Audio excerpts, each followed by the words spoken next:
Hi friends, welcome back to పదాల పొదరిల్లు. నా కథలు, నా కవితలు. ప్రణయ సంగమం 122వ భాగం. పార్కింగ్ ప్లేస్లో సుగని కనిపించగానే నవ్వుతూ ఒకరినొకరు విష్ చేసుకొని కాలేజీలోకి ఎంటర్ అవుతారు ఇద్దరు. మాట్లాడుకుంటూ కాలేజ్ కారిడార్లో నడుస్తున్న ప్రణయ్ని ఆపేస్తుంది సుగుణ. ముందుకు అడుగువైపోతున్న ప్రణయ ఆగి వెనక్కి చూస్తుంది ఏంటన్నట్టు సుగుణని. అదే నేను అడుగుతున్నా, ఏంటి అమ్మాయి గారి కళ్ళు ఎర్రని మందారాల్లా మెరిసిపోతున్నాయి? ఏంటి కదా, ఏం జరుగుతుంది? నేను ఏమైనా మిస్ అయ్యానా? నన్నే మిస్ చేశారా? రైట్ సైడ్ ఐబ్రో రైస్ చేసి ఎడమ బుగ్గన వేలిని ఉంచుకొని అనుమానంగా చూస్తుంది ప్రణయ్ వైపు. సుగుణ మాటలకి ఆశ్చర్యపోవడం ప్రణయ్ వంత అయిందా క్షణం. అయినా బయటపడకుండా, మందారాలు లేదు, మల్లె మొగ్గలు లేదు, నువ్వే ఎక్కువ ఆలోచిస్తున్నట్టున్నావు. నువ్వు అంతలా చించాల్సింది నా గురించి కాదు, మా అన్న ప్రతాప్ గురించి వదినమ్మా.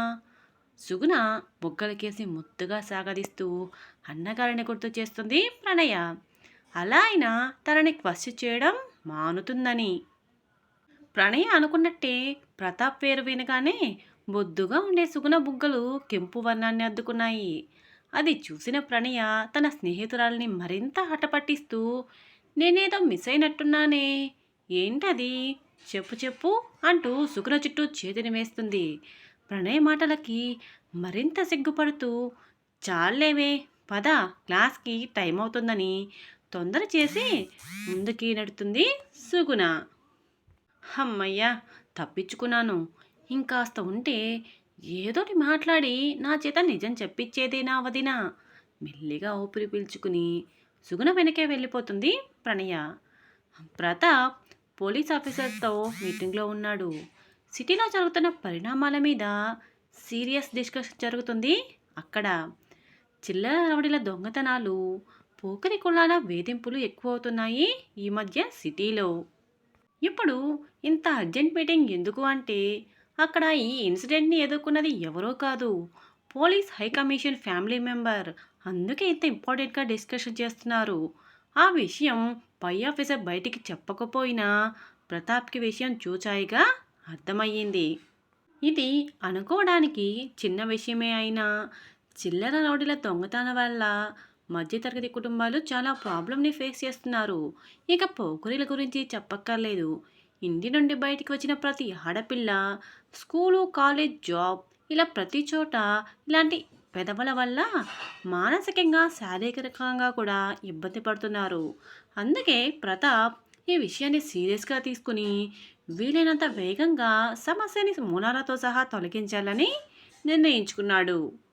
అలా ఆ మీటింగ్ జరిగినంతసేపు అదే విషయం మీద ఆలోచిస్తూ మీటింగ్ పూర్తి కాగానే పై ఆఫీసర్స్కి సాల్యూట్ చేసి బయటికి వస్తాడు ప్రతాప్.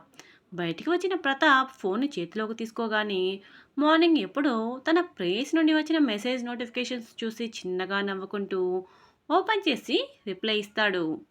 సుగుణ ప్రణయ్కి మధ్య తనకి జరిగిన సంభాషణ గురించి చెప్పగానే గట్టిగా నవ్వేస్తాడు పైకి. అలా నవ్వుతూనే 4 నవ్వుతున్న ఎమోజీ సెండ్ చేస్తాడు ప్రతాప్. తనని వెనకేసుకొస్తాడు అనుకున్న ప్రతాప్ అలా నవ్వుతున్న ఎమోజీ సెండ్ చేసేసరికి పాపం సుగుణ ఫీల్ అయ్యి, మీకు నవ్వుగా ఉందా అంటూ బొంగమతి ఎమోజీ సెండ్ చేస్తుంది. ప్రేయసి అలక ఎరిగిన ప్రతాప్ అలక తెచ్చే పని భుజాన వేసుకుంటాడు. ఈ ఆడాళ్ళు ఎందుకు అడుగుతారో ఏంటో, కనీసం వీళ్ళని సృష్టించిన ఆ దేవుడికి సైతం తెలీదు అనుకుంటా అని అనుకుంటూ భుజాలు ఫ్లగ్ చేస్తాడు. నేను చెప్పేది వింటావా డార్లింగ్ అని మెసేజ్ టైప్ చేసి రిప్లై కోసం చూస్తున్నాడు అతను.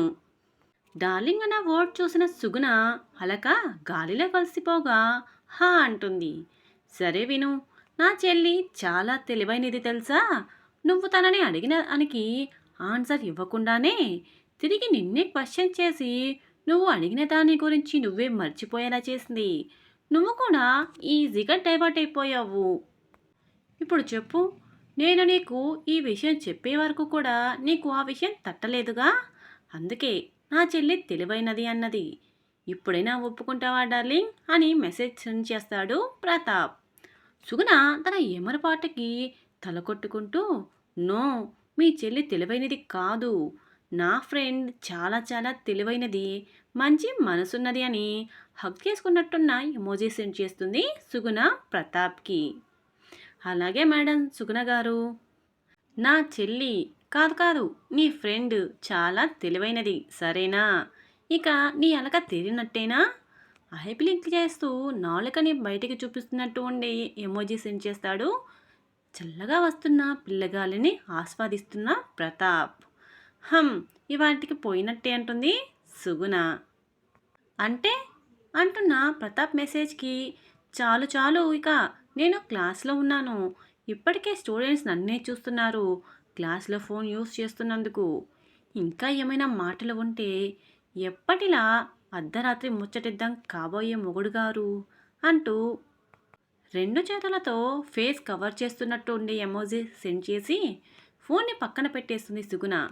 అప్పటికే తన వల్ల లెసన్ చెప్పడం లేట్ కావడంతో దీపిక టెన్షన్గా అటు ఇటు తిరుగుతూ గోళ్లతో పాటు చేతి వేళ్ళని కూడా కొరికేసేలా ఉంది.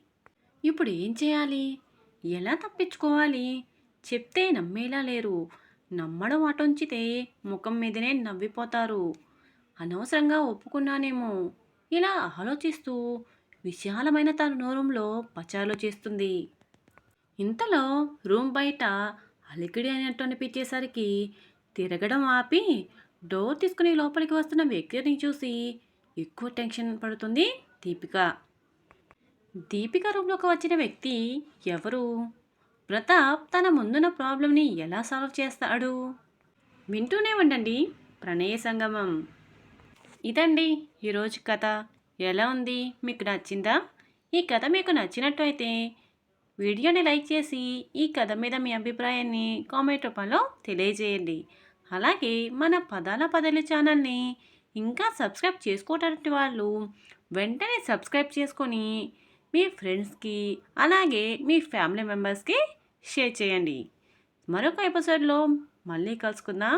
బాయ్ బొడ్డీస్.